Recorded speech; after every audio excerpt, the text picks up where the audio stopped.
ये इतना मायने नहीं रखता कि अभी तक आपने क्या सीखा या क्या नहीं।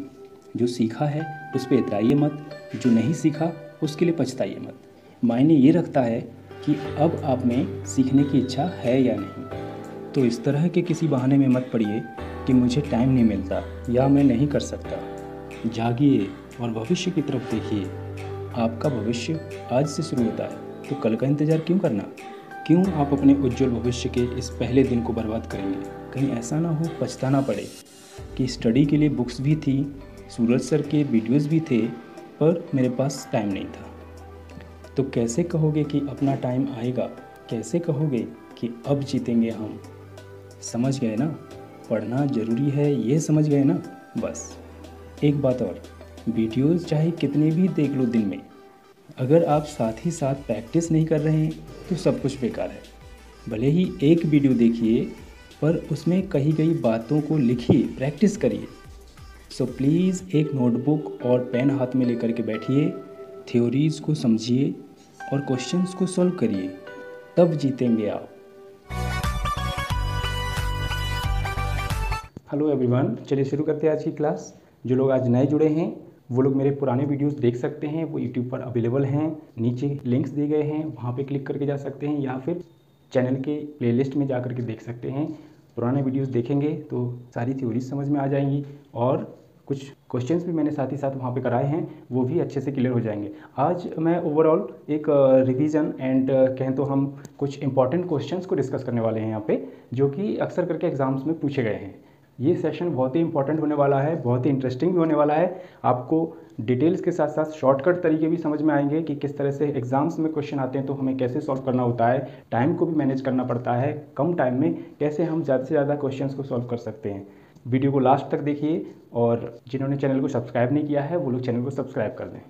चलिए देखते हैं इस क्वेश्चन को। If the sum of two numbers is 15 and their difference is 7, then their product is, आपके पास ये चार ऑप्शन है। मतलब क्या है कि दो नंबर्स का जो सम है वो 15 है और उनका डिफरेंस जो है वो 7 है। अगर हम दोनों को ऐड करें तो 15 आता है और दोनों को सब्ट्रैक्ट करें, माइनस करें तो 7 आता है। तो उनको मल्टीप्लाई करें तो क्या आएगा, है ना, गुणनफल क्या आएगा, उनको गुणा किया जाए तो क्या आएगा। तो अब इसमें तरीका ये होता है, जैसे कि बेसिकली हम पढ़ते हैं एकेडमिक बुक्स में, हम क्या पढ़ते चले आ रहे हैं, एक नंबर x है और दूसरा नंबर y है। तो हम क्या करते हैं, x प्लस वाई एक बार करते हैं तो कंडीशन के हिसाब से क्या आता है 15। जब हम x माइनस वाई करते हैं तो 7 आता है। हम यहाँ मान लेते हैं कि x जो है वो बड़ा वाला नंबर है, ठीक है, और y छोटा वाला नंबर है। फिर हम क्या करते हैं, दोनों इक्वेशंस को सॉल्व करते हैं। तो किसी तरह हम यहाँ से x की वैल्यू फाइंड करते हैं, फिर y की वैल्यू फाइंड करते हैं। तो x की वैल्यू यहाँ से 11 आ जाती है। सॉल्व कैसे करते हैं, देखा आपने, प्लस किया तो ये कट गया, तो यहाँ से सिर्फ x का ही टर्म बचा और x की वैल्यू 11 आ गई। फिर हमने क्या किया, x की वैल्यू को किसी एक इक्वेशन में, दोनों में से किसी एक में पुट करके, और y की वैल्यू हमें मिल जाती है 15 माइनस 11 यानी कि ये 4। कैसे आया, ये 15 आपका यहाँ पे है। तो ये जो तरीका है ये एक थ्योरेटिकल तरीका है, बट एग्जाम में अगर ऐसे क्वेश्चन आते हैं तो जल्दी से बिना सॉल्व किए कैसे आंसर कर सकते हैं। देखिए इस प्रोसेस से भी हमें यही लॉजिक क्लियर होता है कि होता क्या है, पे जो x बड़ा वाला नंबर होता है उसका डबल हो जाता है और इन दोनों का सम हो जाता है। देख रहे हैं आप, गौर से देखिए यहाँ पे जो लॉजिक है। तो इसका मतलब वही हम करेंगे, हम ये सब कुछ नहीं करने वाले हैं। हम क्या करेंगे, सिंपली इसको और इसको ऐड कर देंगे, कितना होता है 22, ठीक है। फिर क्या करने वाले हैं, हम इसका आधा कर देंगे, हाफ कर देंगे, तो ये हो जाएगा 11। तो 11 जो होगा ये बड़ा वाला नंबर आ जाएगा, ऑटोमेटिकली यही आना है। देखिए यहाँ पे भी वही हुआ है, इधर 2 से डिवाइड हुआ तो ये 11 ही आया। तो इक्वेशन से करेंगे तब भी वही आंसर आना है, और अगर इस तरह से शॉर्टकट तरीके से करते हैं तब भी सेम आंसर आना है। तो क्या किया समझ में आया, दोनों नंबर्स को ऐड किया और ऐड करने के बाद हाफ कर दिया, तो ये बड़ा वाला नंबर आ गया। अब क्या करना है, क्योंकि गुणनफल यानी कि मल्टीप्लाई करके फाइंड करना है, तो हमें अब यहाँ पे y की वैल्यू फाइंड करनी पड़ेगी। ये तो हमारा x हो गया, मतलब एक नंबर जो बड़ा वाला है, छोटा वाला जो नंबर होगा y, वो क्या हो जाएगा, क्योंकि दोनों का सम 15 है, इसलिए हम क्या करेंगे, y की वैल्यू को 4 फाइंड कर लेंगे इसमें से, इस 11 को सब्ट्रैक्ट करके। तो इस तरह दोनों वैल्यूज फाइंड हो जाती है जो नंबर्स होते हैं। अब उनका मल्टीप्लीकेशन का मतलब है अब होना चाहिए 11 इंटू 4, x इंटू वाई मतलब 11 इंटू 4, और ये हो जाता है आपका 44। तो आंसर कौन सा करेक्ट है, ये वाला। ओके तो हमने बहुत ज़्यादा सोल्यूशन भी नहीं किया, सिर्फ मन में भी आप इस कैलकुलेशन को कर सकते थे, आपको इक्वेशंस बनाने की ज़रूरत नहीं थी, तब भी आप इस क्वेश्चन का आंसर दे सकते थे। अब देखिए नेक्स्ट क्वेश्चन ये है, sum of all even numbers up to 35, यानी कि 35 तक की सभी सम संख्याओं का योग, ये आपको पता करना है। ऑप्शन आपके पास दे रखे हैं। तो इस क्वेश्चन से पहले थोड़ा सा बेसिक रूल्स पे जाते हैं हम। देखिए यहाँ पे तो इवन नंबर की बात हो रही है, लेकिन अगर 1 से लेके और 100 तक या ऐसे आगे तक सभी संख्याओं का, सभी नंबर्स का अगर सम फाइंड करना पड़ता तो हम क्या फॉर्मूला अप्लाई करते? तब हमारा होता sum of first n natural numbers. अब देखिए ये n की जगह 100, 200, 1000 कुछ भी हो सकता है, ठीक है ना, लेकिन शुरुआत इसमें 1 से ही होनी है, ये कंडीशन है। ये पहले भी डिस्कस हो चुका है पहले वीडियोस में, फिर भी यहाँ पे क्वेश्चन आता है तो मैंने एक बार फिर से रिवाइज करा दिया आपका। इसका जो फॉर्मूला होता है वो n+1/2 होता है, ठीक है। यहाँ पे कोई इवन या ऑड का केस नहीं है, सभी नंबर्स यहाँ पे आ रहे हैं। अब अगर हम इसमें दो केसेस बनाते हैं, एक तो इवन का केस बनाते हैं और एक ऑड का केस बनाते हैं। मतलब इवन नंबर्स अगर हैं, मीन्स अगर हम बात करते हैं सम ऑफ फर्स्ट 13 इवन नंबर्स या फर्स्ट 15 इवन नंबर्स, उस केस में हम क्या करेंगे? उस केस में हमारा n+1 यही फॉर्मूला होगा और इस जगह पे ओनली n² ये फॉर्मूला होगा। ये फॉर्मूले आपको लर्न रखने हैं। बट इसमें जो n की वैल्यू होती है, जो आपका ऑल के केस में होता है, ये आपका 1 2 3 4 इस तरह से काउंट करके सपोज 100 तक पूछा गया है तो 100 ही n की वैल्यू होगी। बट इवन या ऑड के केस में ऐसा नहीं होगा। जैसे कि अभी ये क्वेश्चन है, इस क्वेश्चन में 35 तक आने वाले जितने भी इवन नंबर है उनका सम फाइंड करना है। यानी कि जैसे कि अगर 1 2 3 4 5 इस तरह से हम 35 तक लिखें तो हमें इवन क्या मिलेंगे? 2 4 6 8 इस तरह से। तो 35 से लास्ट जो है वो इवन नंबर चेक करिए क्या है, 34 है, क्योंकि 35 इवन नहीं है तो 35 को हम काउंट नहीं कर सकते। 34 को हम लेंगे और 2 से लेके 34 तक इस तरह से हमारे 17 नंबर हो जाएंगे और दूसरे आपके 18 नंबर ऐसे बचेंगे जो कि ऑड होंगे, यानी कि 17 इवन एंड 18 जो है वो ऑड नंबर्स होंगे आपके 35 नंबर्स में। तो इसमें फॉर्मूला क्या अप्लाई हो जाएगा? n+1 सिर्फ यही होगा, नीचे बाई 2 नहीं होगा क्योंकि वो ऑल के लिए होता है। और ये जो है इवन का हो गया, ठीक है। और ऑड का क्या था? ऑड का n²। इसको अप्लाई अभी यहाँ पे नहीं करेंगे, अभी यहाँ पे ये वाला अप्लाई करना है। इसमें देखिए अब n की वैल्यू क्या है? n एक्चुअली वो नंबर नहीं है जो यहाँ पे दिख रहा है 35। कई बार मिस्टेक ये हो जाती है, अगर सभी नंबर्स का पूछा जाता है तो फिर हम n की वैल्यू ये लेते हैं, लेकिन इवन या ऑड की बात कर रहे हैं तो उसके हाफ कर देते हैं। हाफ मतलब जैसे अभी हमने देखा, तो अब यहाँ पे क्योंकि हाफ हाफ नहीं हो रहा है एग्जैक्टली, तो वो 17 एंड 18 हो रहे हैं, यानी कि 17 यहाँ पे इवन हो रहे हैं और 18 यहाँ पे ऑड हो रहे हैं, ठीक है। तो हमें क्या करना है? अभी 17 इवन नंबर के लिए 17 यहाँ पे n की वैल्यू लेनी है और +1 यानी कि 18 हो जाना है यहाँ पे। तो ये आप सॉल्व करेंगे, सॉल्व करने के बाद आपको आएगा 306, ठीक है। तो करेक्ट आंसर क्या है? 306। इतना ये आपका सम है इनका। तो देखिए अभी तक हमने इस वाले केस की बात की जिसमें नंबर्स जो है इस तरह से ऐड हो रहे हैं और अप टू 100 ऐड हो रहे हैं, तो इसका मतलब वहाँ पे n की वैल्यू 100 हो जाती है, ओके। और अगर इवन या ऑड का केस होता है तो वो 50-50 हो जाते हैं। बट अगर क्वेश्चन इस तरह आता है जिसमें कि सभी नंबर्स में पावर हो रखा है, यानी कि सभी के स्क्वायर का सम फाइंड करना है, ठीक है। तो इस केस में जो फॉर्मूला अप्लाई होता है वो क्या होता है? वो होता है आपका n+1 2n+1/6। ये फॉर्मूला सभी नंबर्स के लिए होता है, यानी कि इवन ऑड की बात नहीं कर रहे हैं यहाँ पे। टोटल ये जितने भी टोटल नंबर्स हैं यहाँ पे 100 नंबर्स हैं, उनका स्क्वायर हो रखा है और पूछा गया है कि यहाँ पे सम क्या है, तो आप ये वाला फॉर्मूला अप्लाई करेंगे। अब देखिए नीचे जो केस है उसमें आप देख रहे हैं कि सभी नंबर्स का क्यूब हो रखा है, घन हो रखा है ना। तो ऐसे केस में हम क्या फॉर्मूला अप्लाई करेंगे? जो पहले वाले के केस में फॉर्मूला था, यानी कि n+1/2, बस उसी का हम स्क्वायर कर देने वाले हैं, ओके। ये सिंपल है। ये आपका फर्स्ट वाला केस था। इस केस में फॉर्मूला क्या था? इस केस में n+1/2 था। इसी का हम जब स्क्वायर कर देते हैं तो ये आपका इसका रिजल्ट देता है, अब देखिए नेक्स्ट क्वेश्चन ये है 3 to power 11, 3 to power 12, 3 to power 13 and 3 to power 14। अब ये लिमिटेड है, आगे नहीं है, ऐसा नहीं कि आगे डॉट डॉट डॉट और भी है, ऐसा नहीं है, यही नंबर्स हैं बस। बट इनको क्या करना है, ऐड करना है, मतलब जो यहाँ पे शो हो रहा है उससे ये समझ में आता है, और ये चेक करना है कि इनमें से किससे डिवाइड हो सकता है। बट अब इनको ऐड करना इतना आसान काम तो है नहीं, है ना। इनके पावर देखिए आप 11, 12, 13, 14, बहुत टाइम लगेगा ऐड करने में। तो इसका क्या तरीका है, देखिए थोड़ा स्मार्टली करते हैं इसको कैसे करेंगे। आप इनमें से ये वाला पार्ट कॉमन ले सकते हैं, क्योंकि हमें पता है कि a to power m n होता है, तो वो इस तरह से ब्रेक हो जाता है। ओके, तो उसी फॉर्मूले से हम इसको एक्सपेंड करेंगे, तो इस तरह ये ब्रेक हो जाएगा 11 प्लस 1 में, ये हो जाएगा 11 प्लस 2 में, ये हो जाएगा 11 प्लस 3 में।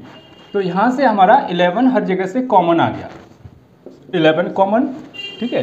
अब यहाँ से 3 टू पावर 11 पूरा कॉमन आ गया, तो यहाँ पे 1 बचा, है ना, कुछ नहीं बचेगा। बट इस जगह पे ऐसे 0 मत करना, 1 आएगा यहाँ पे, ठीक है। अब देखिए 3 टू पावर 1, फिर क्या बचा 11 कॉमन, तो 3 टू पावर 2, फिर क्या बचा यहाँ पे 3 टू पावर 3, ये आ गया यहाँ से। अब देखिए यहाँ से इसको सिंपली हम ऐड कर सकते हैं। 3 टू पावर 11 को अलग रखिए, यहाँ से 1 प्लस 3, 3 टू पावर 1 3 होगा, 3 टू पावर 2 9, तो यहाँ से आ जाता है 1 प्लस 3 4, 9 13, 13 एंड ये 27, ये हो जाता है 40, ठीक है। तो अब देखिए ऑप्शन क्या है, ये हैं। अभी तक हम उस सोल्यूशन पे नहीं पहुंचे हैं, क्योंकि अगर हमें सोल्यूशन पे पहुंचना है तो 3 टू पावर 11 फाइंड करना है, लेकिन ऐसा हम नहीं करना चाहते क्योंकि ये बहुत टाइम टेकिंग होगा। तो हमें स्मार्टली कैसे फाइंड करना है इसका आंसर, हम देखेंगे कि जो 40 है वो 3 टू पावर 11 के साथ मल्टीप्लाइड है। अब देखिए, अब एक नंबर लेते हैं सपोज 4, अगर हम पूछते हैं कि ये 4 3 से डिवाइड हो सकता है, नहीं हो सकता ना, रिमाइंडर आ जाएगा। बट अगर हम इसमें एक 3 का मल्टीप्लाई कर दें तब 3 से डिवाइड हो जाएगा, होगा या नहीं, क्यों, क्योंकि 3 से ये 3 कैंसिल आउट हो जाएगा, आंसर वही 4 आ जाएगा। तो इससे ये समझ में आता है कि यहाँ पे कोई भी एक फैक्टर इसका इनमें से कोई अगर एक होता है तो इसका मतलब उस नंबर से ये पूरा का पूरा नंबर डिवाइड हो जाएगा। अब देखिए चेक करिए, क्या हम 40 को 8 इंटू 5 नहीं लिख सकते हैं, लिख सकते हैं ना।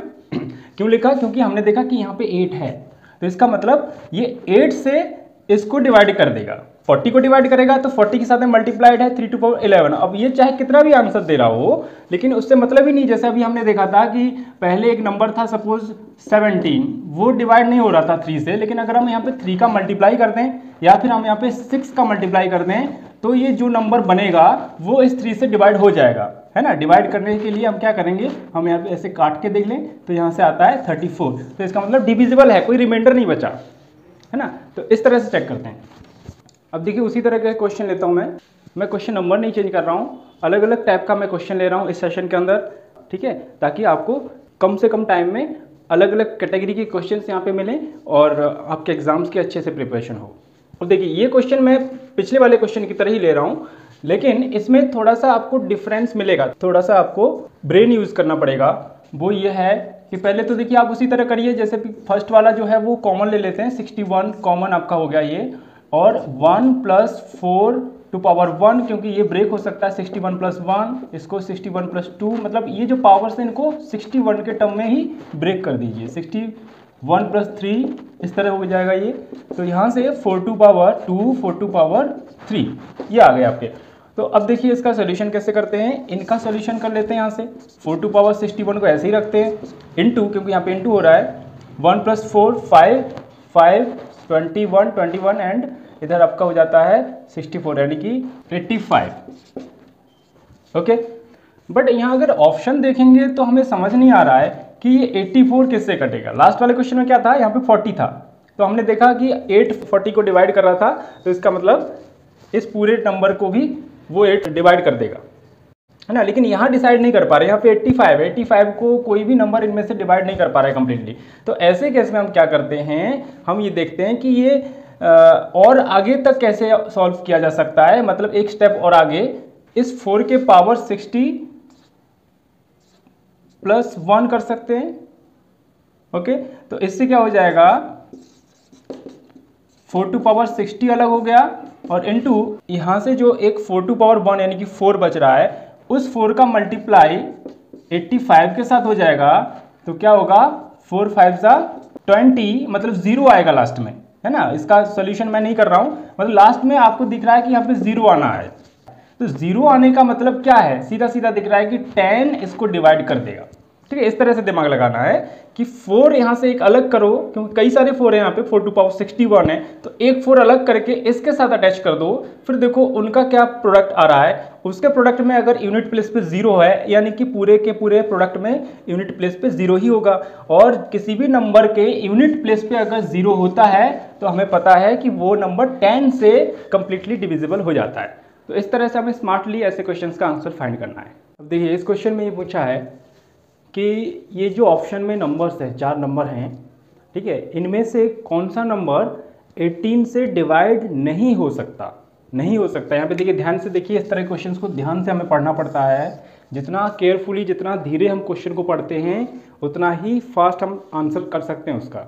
ठीक है, तो इस बात का ध्यान रखिए। अब देखिए, जब हमने डिविजिबिलिटी रूल्स पढ़े थे तो उसमें हमने 2 का, 3 का, 4 का, 5 का, 6 का, 7 का, 9 का, 11 का, ये सारे रूल्स पढ़े थे हमने। ठीक है, बट क्या कोई 18 का रूल था उसमें, या फिर अगर यहाँ पे इस जगह पे होता 72 तो क्या उसका रूल होता है? नहीं होता है ना। तो इस तरह के केस में हमें क्या करना पड़ता है, इस 18 को ब्रेक करके, जैसे कि हम यहाँ पे 2 इंटू 9 कर सकते हैं, है ना, 3 इंटू 6 भी कर सकते थे। ठीक है,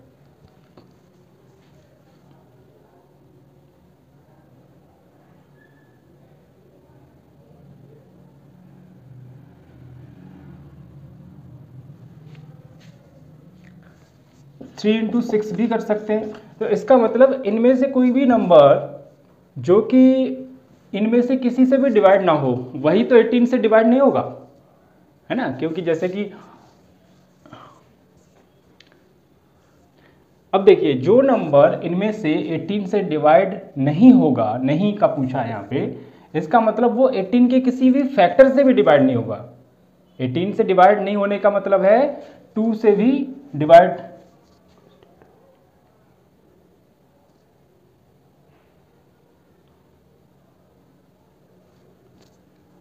अब देखिए, जिस नंबर का हमें पता लगाना है कि वो 18 से डिवाइड नहीं हो रहा है यहाँ पे, तो वो नंबर 9 एंड 2 दोनों से डिवाइड नहीं होना चाहिए। क्योंकि अगर वो नंबर 2 से डिवाइड है और साथ ही साथ 9 से भी डिवाइड है तो वो 18 से भी डिवाइड हो जाएगा। तो ये चीज़ें समझनी पड़ेगी। ठीक है, लेकिन कभी ऐसा नहीं होता है, जैसे कोई नंबर है सपोज 42, ये नंबर आपका 2 से डिवाइड हो जाएगा, ठीक है, बट ये नंबर 18 से डिवाइड नहीं हो रहा है। ऐसे कोई नंबर ऐसा है जो कि 45 है, ये नंबर आपका 9 से डिवाइड हो जाएगा, लेकिन ये नंबर 18 से डिवाइड नहीं हो रहा है। तो इसका मतलब क्या समझ में आता है कि ऐसा जरूरी नहीं है कि 2 या 9 में से किसी एक से डिवाइड हो जाए और वो नंबर 18 से डिवाइड हो जाए, ऐसा नहीं होता है। इन दोनों से एक साथ वो नंबर अगर डिवाइड होता है तब जाके वो 18 से डिवाइड होगा। यानी कि हम यहाँ पे ये चेक करेंगे कि इनमें से कौन सा ऐसा नंबर है जो कि 2 और 9 दोनों से एक साथ डिवाइड नहीं हो रहा है। देखिए, सबसे ज़रूरी बात यहाँ पे ये देखिए कि अगर हम इसको लेकर के चेक कर लें, जिसमें कि एक 2 है, मतलब एक इवन नंबर है, यानी कि कोई एक इवन नंबर ऐसा होना चाहिए जिससे कि ये 2 से डिविजिबल हो जाएगा। और जब 2 से डिविजिबल होगा और साथ ही साथ 9 से भी डिविजिबल होगा, तब जाके वो 18 से डिविजिबल होगा, है ना। तो अगर यहाँ पे हम सिर्फ इतना ही देखें कि इनमें से कौन सा इवन नहीं है, इवन नहीं है, क्योंकि इवन होगा तो 2 से डिवाइड होगा। अब 2 के साथ साथ 9 से डिवाइड हो ना हो, अगर 2 से भी नहीं हो रहा है तो यानी कि 18 से वो नहीं होगा, क्योंकि 2 18 का ही एक फैक्टर है। तो हम सीधा सीधा ये देखेंगे, ये तो आपका 2 से डिवाइड हो जाएगा, और 9 से हो ना हो अभी हम चेक नहीं करेंगे, ये भी 2 से डिवाइड हो जाएगा। 9 का हमें नहीं पता, अभी हम चेक नहीं कर रहे हैं, ये भी 2 से डिवाइड हो जाएगा। बट ये एक ऐसा नंबर है जो कि 2 से डिवाइड तो नहीं होगा। अब 9 से अगर हो भी जाए तब भी तो ये आंसर नहीं हो सकता ना, क्योंकि 2 से तो डिवाइड हो ही नहीं रहा है। क्योंकि दोनों कंडीशन होनी चाहिए कि 2 से भी डिवाइड हो और 9 से भी डिवाइड हो एक ही साथ। तो इस तरह के क्वेश्चन को हमें सॉल्व भी करने की जरूरत नहीं हुई, सीधा सीधा हमने देखा कि ये नंबर 2 से डिवाइड हो ही नहीं रहा, तो 18 से कैसे डिवाइड होगा, नहीं हो सकता, क्योंकि 2 और 9 दोनों से ही डिवाइड होने से 18 से डिवाइड होना चाहिए। तो आंसर हो गया डी, क्योंकि नहीं का केस है इसलिए।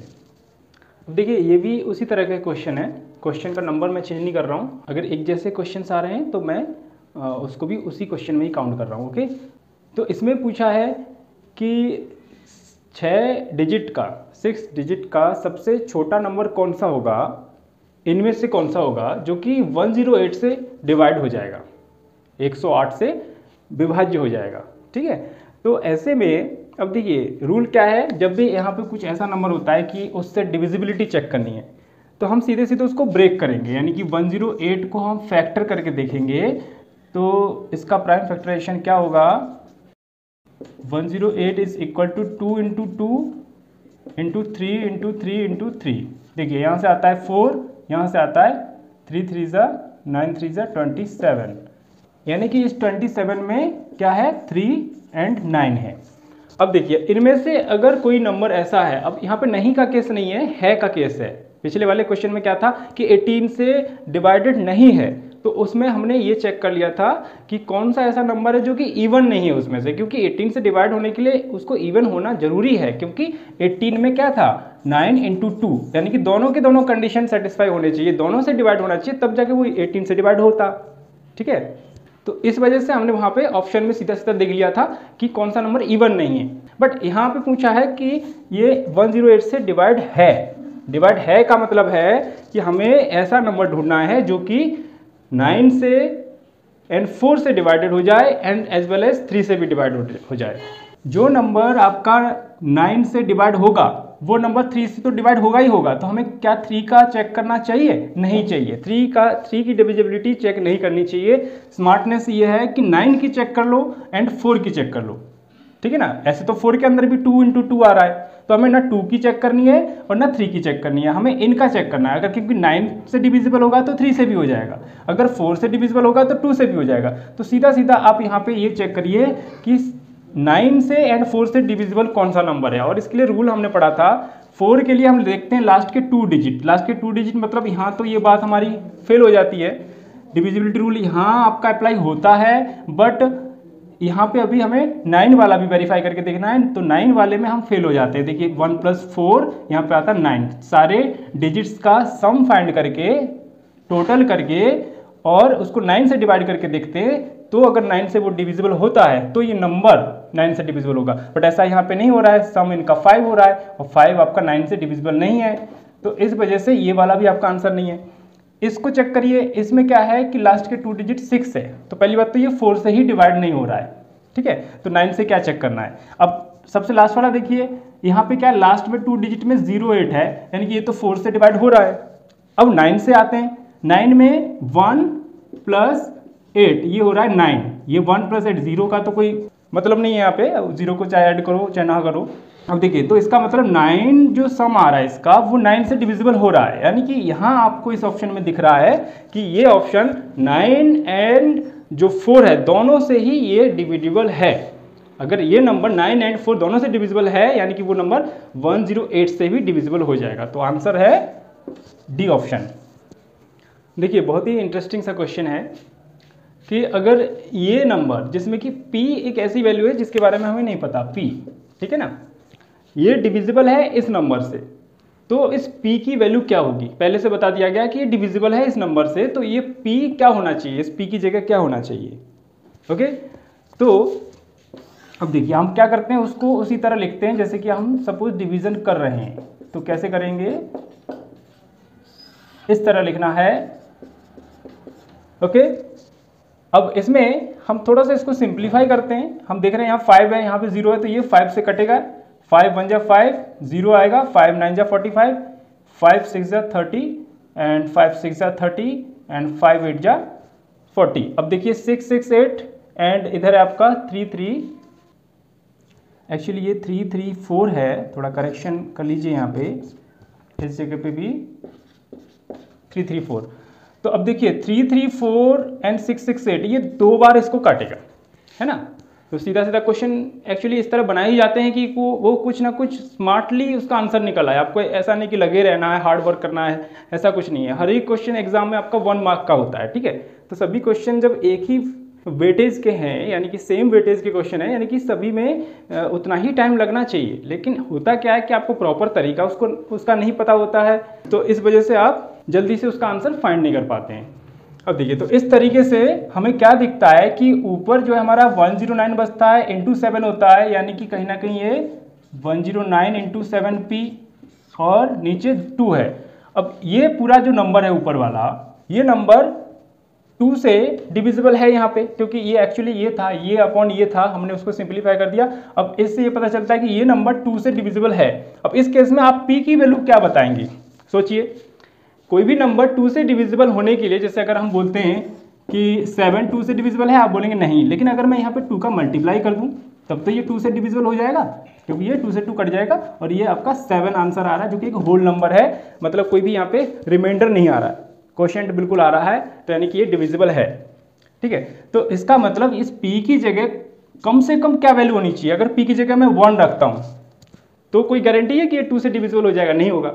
लेकिन अगर मैं p की जगह 2 रखता हूँ तो ये एक इवन नंबर बनाएगा, मतलब कोई भी नंबर हो, चाहे कोई इवन नंबर हो चाहे ऑड नंबर हो, आप उसमें अगर 2 का मल्टीप्लाई करते हैं तो वो इवन ही बन जाएगा। और जब अगर इवन बनेगा तो क्या होगा? वो 2 से डिविजिबल जरूर होगा। तो p की वैल्यू क्या होनी चाहिए यहाँ से? 2। तो इसका मतलब आपका आंसर कौन सा सही है? ये वाला। ओके, तो आ रहा है समझ में? काफ़ी इंटरेस्टिंग क्वेश्चंस हैं, काफ़ी अच्छे क्वेश्चंस हैं, और मैं उसको डिटेल में भी समझा रहा हूँ और साथ ही साथ मैं शॉर्टकट तरीके बताता चल रहा हूँ आपको। ध्यान से समझिए, इनको प्रैक्टिस जरूर करिए। जैसा कि मैंने वीडियो के शुरुआत में बताया था कि आप वीडियो चाहे कितने भी देखते रहें यूट्यूब पे, बट आप किसी एक वीडियो को, किसी एक चैनल को अगर आप ढंग से नहीं समझ रहे हैं, उसको एक्चुअल में डेडिकेटेड नहीं हो रहे हैं उसके लिए, तो कोई फ़ायदा नहीं। यानी कि आपको क्या करना चाहिए कि वीडियोज़ को देखते रहना है और उनकी प्रैक्टिस करनी है क्वेश्चंस की। ठीक है, खुद के हाथ से जब तक नहीं करोगे, देख देख के कोई भी कॉन्फिडेंस नहीं आएगा आपको। ठीक है, जब तक अपने हाथ से हो जाता है ना, तब आता है कॉन्फिडेंस, तब लगता है अब मैं तैयार हूँ एग्जाम के लिए, अब मैं कैसा भी क्वेश्चन एग्जाम में कर सकता हूँ। ठीक है, तो रियल कॉन्फिडेंस बिल्डअप करना सीखिए। फेक टाइप का कॉन्फिडेंस कि हाँ वीडियो देख लिया आ गया, लेकिन होता क्या है कि एक दिन बाद वो सब डेटा उड़ जाता है माइंड से, है ना। तो देखिए, चैनल को सब्सक्राइब करिए, क्योंकि बहुत मेहनत कर रहा हूँ मैं। तो जो लोग अभी नए जुड़े हैं हमसे, चैनल को प्लीज़ सब्सक्राइब करिए, ताकि जो भी आगे के वीडियोज़ आते रहें वो आपको तुरंत अवेलेबल हो जाएं। और एक बेल आइकन होता है, उसको भी प्रेस कर दीजिए। उससे क्या होता है कि नोटिफिकेशन चला जाता है आपके पास, और जब भी कोई वीडियो अपलोड होता है तो आपको तुरंत वो अवेलेबल हो जाता है।